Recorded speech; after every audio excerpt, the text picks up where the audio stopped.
Hi, I'm Sherlyn Chopra, and you're watching me on Telefilms.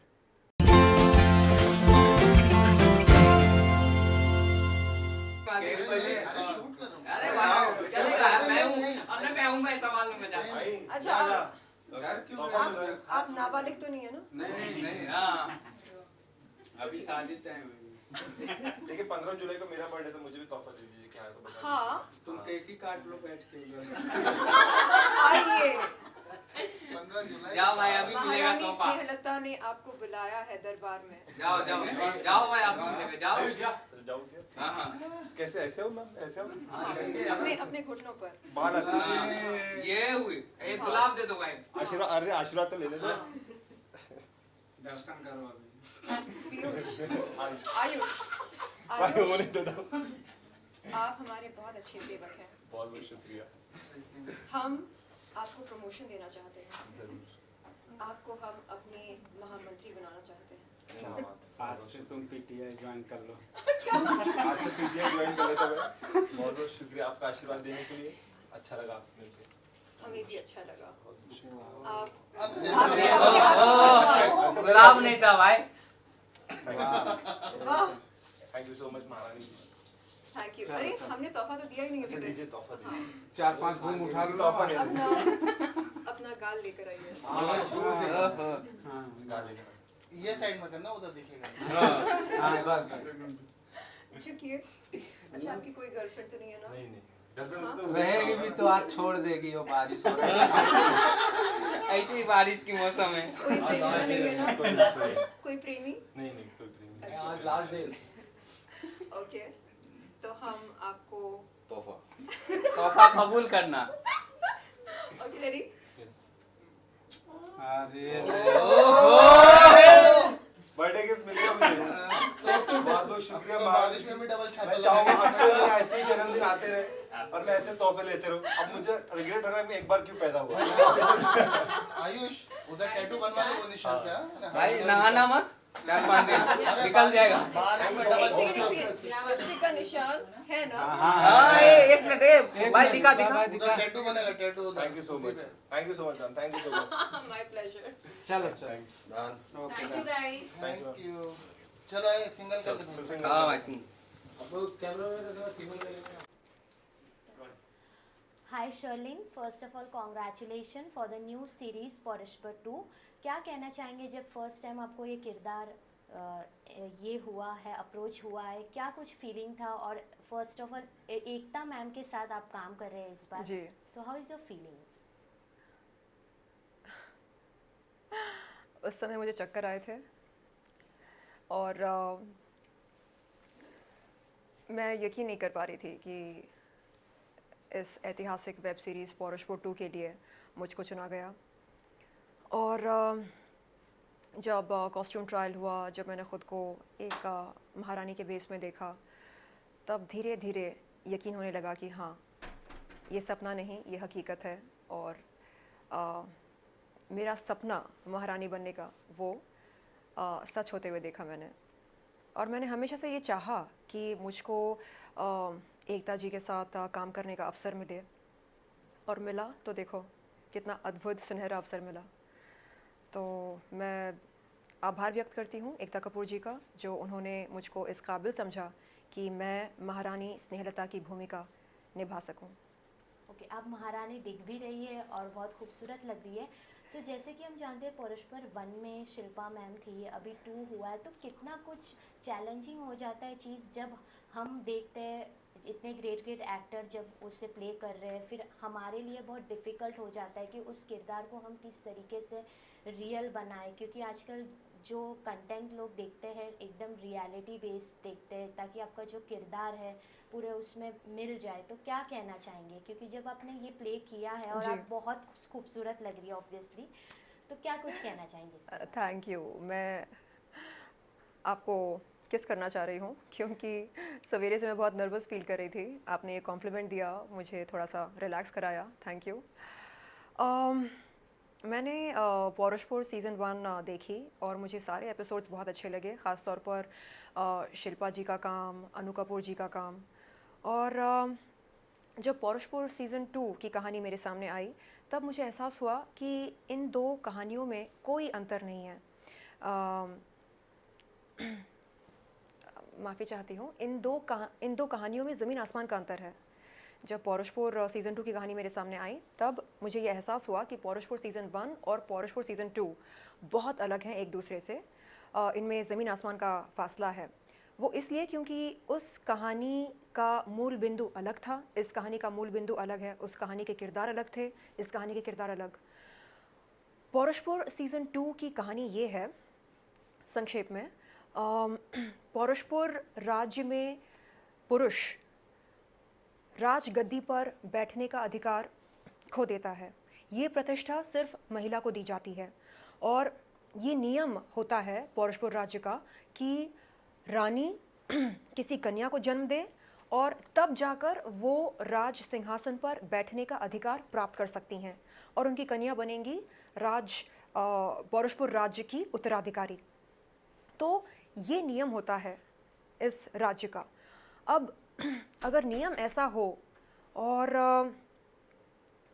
रानियां गर्भवती नहीं हो रही हैं, क्यों? क्योंकि महाराज उनसे दूरी बनाए रख रहे हैं, तो इसका क्या मतलब निकाला जाए? यकीनन रूप से महाराज नहीं चाहते हैं कि उनके हाथ से गद्दी जाए, राज सिंहासन चला जाए, और इसलिए वो रानियों के साथ दूरी बनाए रखते हैं। अब ऐसे माहौल में महारानी स्नेहलता, जो खुद को राज सिंहासन का इकलौता उम्मीदवार मानती हैं, समझती हैं, वो कैसे किसी कन्या को जन्म दे और उनके सामने जो अड़चल आ रहे हैं दूसरी रानियों के रूप में, उनका मुकाबला कैसे करें। और महारानी स्नेहलता के साथ जो लोग जुड़े हैं राज्य दरबार में, जैसे महामंत्री, सेनापति वगैरह वगैरह, इन सब के साथ वो अच्छे ताल्लुकात कैसे बना कर रखे और इन्हें अपने हित में काम करने के लिए इन्हें कैसे प्रेरित करे। तो ये है इस पूरी कहानी का मूल बिंदु। और इस किरदार को निभाते मुझे ये एहसास हुआ कि असल ज़िंदगी में जो राजनीति होती है उसमें और पौरुषपुर राज्य की राजनीति में कोई ज़्यादा अंतर नहीं है, क्योंकि हम देखते हैं कि कैसे हमारे देश की राजनीति में उथल पुथल होती रहती है। जैसे हाल ही में हमने देखा कि महाराष्ट्र सरकार को कैसे दोबारा राजनीति में, महाराष्ट्र सरकार की राजनीति में बदलाव लाया गया, और एनसीपी में किस तरह की राजनीति हुई, कैसे शरद पवार जी और उनके जो भतीजे हैं अजित पवार जी, उनके बीच में किस तरह के दरार पैदा हुए, फासले पैदा हुए। तो वो अगर हमें पौरुषपुर 2 की कहानी में देखने को मिले, उससे ज़्यादा ख़तरनाक और उससे ज़्यादा, मैं कहूँगी उससे ज़्यादा ख़तरनाक षड्यंत्र अगर रचते हुए हम देख रहे हैं, तो हमें लगेगा कि अरे बाप रे, यानी जहाँ हमारी सोच ख़त्म होती है वहाँ पौरुषपुर 2 के किरदारों की सोच शुरू होती है। वो किसी भी हद तक जा सकते हैं राज सिंहासन को प्राप्त करने के लिए, राज सिंहासन पर अपना रोब जमाने के लिए। यानी मिनटों में किसी की हत्या करा देते हैं और मिनटों में किसी के साथ अपने ताल्लुकात वापस सुधार लेते हैं, मिठास लेकर आते हैं कड़वे रिश्तों में। तो मेरे ख्याल से लोग जब देखेंगे पौरुषपुर सीज़न 2, उन्हें समझ में आएगा कि सबसे बेहतरीन काम अगर किसी ने किया है वो है इस सीज़न के राइटर्स ने। एक ज़बरदस्त कहानी लिखी है, उसमें जो प्लॉट्स, सब प्लॉट्स और जो ट्विस्ट्स एंड टर्न्स लेकर आए हैं, सब एकदम सर्वोत्तम हैं, उत्तम लेवल के हैं, सर्वोत्तम, उत्तम से भी ऊपर। तो बहुत ही गज़ब है और मैं कहूँगी कि ऐसी कहानियाँ और भी बननी चाहिए। ओके, शर्लिन, ये पूछना चाहूँगी, इस कहानी के थ्रू आप ऑडियंस को क्या मैसेज देना चाहेंगे? क्योंकि इसमें आपने कहा राजनीति है, बहुत पॉलिटिक्स है जी। सो क्या कुछ आप कहना चाहेंगे ऑडियंस के थ्रू, क्या मैसेज देना चाहेंगे? देखिए आम तौर पर हम राजनीति से दूर भागते हैं। हमें लगता है कि नहीं, ये कॉम्प्लिकेटेड है, ये हमारे बस की बात नहीं है। ऐसा कुछ नहीं है। हम सब राजनीति के साथ जुड़े हैं किसी ना किसी रूप से। और जो राजनीति असल ज़िंदगी में होती है, हमारे दोस्तों के साथ, दुश्मनों के साथ, और हम जहाँ पर काम करने जाते हैं, जिस जगह पर, उसे आप ऑफिस कह लो या आप उसे वर्क स्टेशन कहो, वहाँ पर भी भरपूर राजनीति चलती है। तो इससे आज तक कोई बचा नहीं, ना ही भविष्य में कोई बचेगा। तो समझदारी यही है कि हम राजनीति को समझें और लोगों की मानसिकता को समझें सबसे पहले, कि कौन असल में कैसा है और वक्त आने पर वो क्या रूप धारण कर सकता है, कैसे गिरगिट की तरह रंग बदल सकता है। तो ये मेरे ख्याल से बहुत ज़रूरी होता है। और आपने देखा होगा कि कोई भी रियलिटी शो हो, उसमें वही बंदा या बंदी अंत तक टिका रह सकता है जो सबकी मानसिकता से वाकिफ़ हो। तो यहाँ पर इस कहानी में महारानी स्नेहलता एक एक करके हर किरदार से परिचित होती है, उस किरदार की मानसिकता से, और उन्हें अपने हित में काम करने के लिए उकसाती है, प्रेरित करती है। जैसे चाहे शेफ़ हो, जिन्हें हम खानसामा कहते हैं, तो खानसामा से लेकर, सेवक से लेकर, राज दरबार के जो पहरेदार होते हैं वो भी, और दासियाँ, सबको अपने वश में वो कर लेती हैं। क्यों? क्योंकि उन्हें सब पर रोब जमाना होता है, उन्हें अंत में जाकर राजगद्दी पर विराजमान होना होता है। ओके शर्लिन, ये पूछना चाहूँगी, अभी इसमें आपका किरदार है महारानी का, तो पावर है, पोजीशन जी। है। अगर आपको रियल लाइफ में कोई पावर मिलता है या कोई महारानी आप बनते हैं, तो क्या कुछ चेंज करना चाहेंगे हमारे इंडिया में? फिलहाल आपका गाना भी आया था जज, जी। लोगों ने भी बहुत पसंद किया है, क्योंकि आपको ऐसा लगता है कि लोग बहुत जज करते हैं, बेफालतू के जी। ये कमेंट्स करते हैं। जी। तो आप क्या चेंज करना चाहेंगे इंडिया में, ऑल ओवर? जी, अगर मैं राजनीति का हिस्सा बनती हूँ और मेरे हाथ में पावर आता है, तो सबसे पहले मैं इस देश की महिलाओं की सुरक्षा के लिए ज़बरदस्त नियम, कानून और पॉलिसीज़ बनाना चाहूँगी। हाल ही में हमने देखा कि मणिपुर में कैसे 2 महिलाओं को वस्त्रहीन करके उनसे परेड कराया गया, और परेड कराते कराते कैसे उनके जिस्म के साथ कुछ पुरुषों ने छेड़खानी करी। तो मेरे ख्याल से अगर मैं इस देश की प्रधानमंत्री होती तो इस विषय पर बात करती, अपनी चुप्पी तोड़ती, और उन महिलाओं के लिए मैं कड़ी सी कड़ी सुरक्षा का बंदोबस्त करती। और ऐसे कई महिलाएं हैं इस देश में जिनके साथ दुष्कर्म होता है, लेकिन फिर भी वो कुछ कर नहीं पाती हैं, क्योंकि आपको पता है कि कोर्ट कचहरी का जो सिलसिला होता है, उसमें बहुत पैसे खर्चा होते हैं, और जो लोग गरीब होते हैं उनके पास इतने पैसे होते नहीं कि वो किसी अव्वल दर्जे के वकील को हायर कर सकें या अपने लिए खड़ा कर सकें।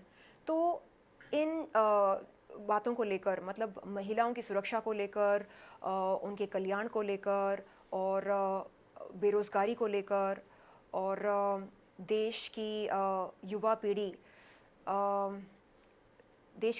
के लिए मैं ख़ास तौर पर कुछ करना चाहूँगी। यानी हम पर हमेशा एक तरह का प्रेशर बना रहता है कि हमें डॉक्टर बनना है, लॉयर बनना है, ये करना है, वो करना है।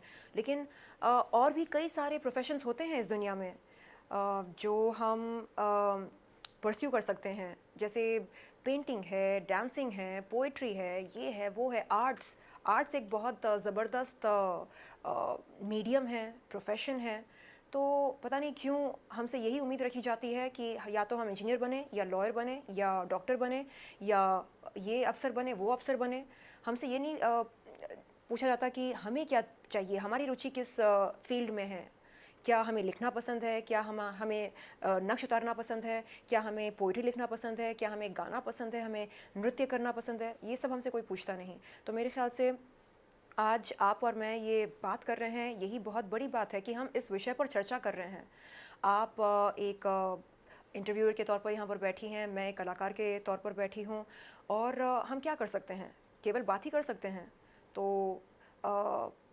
पर तब हमें मिलती है जब हम राजनीति के अंदर होते हैं, जब हम किसी पोस्ट पर होते हैं, दर्जे पर होते हैं। तो इसलिए मैं ये मानती हूँ कि राजनीति कोई ऐसा विषय नहीं है जो केवल नेताओं के लिए है, राजनीति हम सब के लिए है। और आपको पौरुषपुर 2 देखना चाहिए ये मालूम करने के लिए कि कैसे राजनीति को समझकर और राजनीति के क्या मायने होते हैं इसकी समझ रखकर महारानी स्नेहलता अंत तक ये खेल खेलती हैं, राजनीति का खेल। और क्या वो बाजी जीतती हैं, नहीं जीतती हैं, ये आपको वक्त बताएगा। ओके शर्लिन, लास्ट क्वेश्चन, जैसे कि OTT प्लेटफॉर्म ट्रेंड हो रहा है और अभी बिग बॉस OTT खतरों के खिलाड़ी बहुत ज़्यादा ही ट्रेंड हो, तो बिग बॉस OTT में आप किसे फॉलो कर, मतलब किसे सपोर्ट कर रहे हैं? देखिए, क्योंकि मैं पौरुषपुर की शूटिंग में व्यस्त थी, इसलिए मेरे पास ज़्यादा टाइम नहीं था बिग बॉस OTT देखने के लिए। बट मैंने सुना है कि कुछ नए लोगों की एंट्री हुई है। यस, वाइल्ड हुई है। हाँ। यूट्यूबर है एल्विश यादव, ओके। आशिका भाटिया। ओके, तो मैं ज़रूर देखना चाहूँगी उनका गेम कैसा है। और मैं चाहूँगी कि सबसे स्ट्रॉन्ग कंटेंडर जो मानसिक रूप से स्ट्रॉन्ग हो, जो ख़ुद को ताकतवर मानता हो या मानती हो, वो जीते इस गेम को, और जो अपने असलीपन को दर्शाए।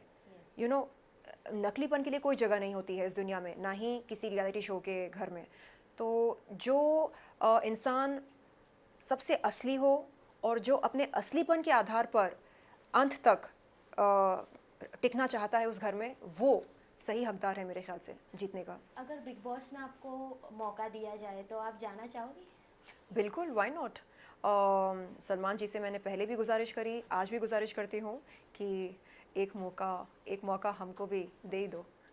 Okay Sherlyn, last message to your fans and audience. आपका अपकमिंग कोई प्रोजेक्ट्स है जिसमें हमें आप कुछ अलग अंदाज में देखने मिलेगा, या सॉन्ग्स कोई?